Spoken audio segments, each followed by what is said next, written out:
Shalom Bapak Ibu Saudara-saudara yang dikasihi oleh Tuhan kita Yesus Kristus. Saat ini saya berada di puncak Fanggasgu di Kota Jayapura. Bapak Ibu kalau berada di sini sangat indah, soalnya di sini kita dimanjakan dengan pemandangan gunung dan lautan.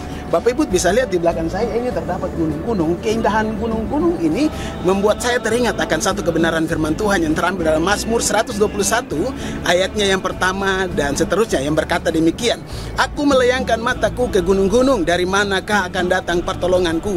Pertolonganku ialah dari Tuhan yang menjadikan langit dan bumi. Bapak Ibu, Mazmur Daud berkata bahwa aku melayangkan mataku ke gunung-gunung, dari manakah akan datang pertolonganku? Mazmur Daud bukan berbicara tentang gunung-gunung yang saat ini Bapak Ibu bisa lihat di belakang saya, gunung-gunung yang megah, yang besar. Daud bukan berbicara tentang gunung yang terlihat secara mata, kasat mata, tapi Daud berbicara tentang bagaimana realita kehidupan yang Daud alami, Daud hadapi dari hari ke hari. Ada banyak realita kehidupan yang Tuhan izinkan sebagai gunung-gunung dalam setiap kehidupan kita orang percaya.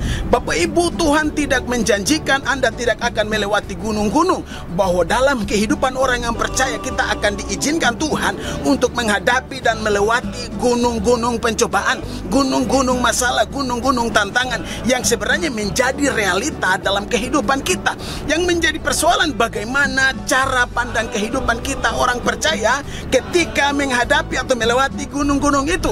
Daud berkata dalam Mazmur 121 ayatnya yang pertama bahwa aku melayangkan mataku ke gunung-gunung, dari manakah akan datang pertolonganku. Ketika Daud menghadapi gunung-gunung pencobaan, ketika Daud menghadapi gunung-gunung masalah, Daud tidak memalingkan wajahnya dari gunung-gunung itu, tapi Daud berdiri dan memandang gunung-gunung masalah, gunung-gunung tantangan, beban pergumulan. Dan Daud berkata bahwa pertolonganku ialah berasal daripada Tuhan. Dengan secara langsung Daud mengakui bahwa sumber pertolongan berasal daripada Tuhan, pencipta langit dan bumi.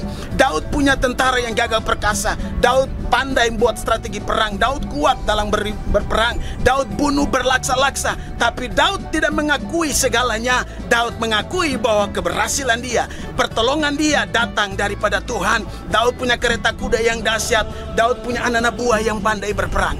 Tapi Daud tidak mengakui itu. Daud akui bahwa di balik keberhasilan dia untuk mengatasi gunung-gunung masalah itu, Tuhan yang memberikan dia solusi, Tuhan sumber pertolongan dalam kehidupan dia. Untuk itu dia berkata dalam ayat 2 bahwa pertolonganku ialah daripada Tuhan yang menjadikan langit dan bumi. Ia takkan membiarkan kakimu goyah, penjagamu tidak akan terlelap, sesungguhnya tidak terlelap dan tidak tertidur penjaga Israel. Untuk itu Bapak Ibu, apapun realita kehidupan dalam kehidupan kita, apapun yang kita hadapi dari hari ke hari, di tahun ini, di bulan ini, mungkin di hari-hari ke depan, itu menjadi gunung-gunung yang menjadi realita dalam hidup kita. Kita tidak bisa menghindar daripada semuanya itu. Kita sebagai orang yang percaya, kita berdiri dengan iman kita, pandang dengan mata iman kepada masalah, tantangan, sakit, penyakitmu, pergumulan dalam kantor, rumah tangga, dalam bisnismu. Katakan kepada gunung-gunung itu bahwa pertolonganku ialah daripada Tuhan yang menjadikan langit dan bumi. Sebab firman Tuhan berkata bahwa diberkatilah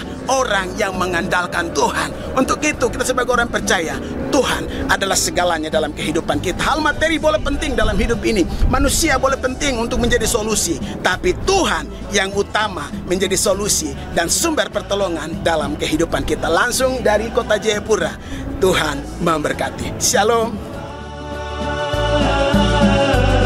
Dan sengsara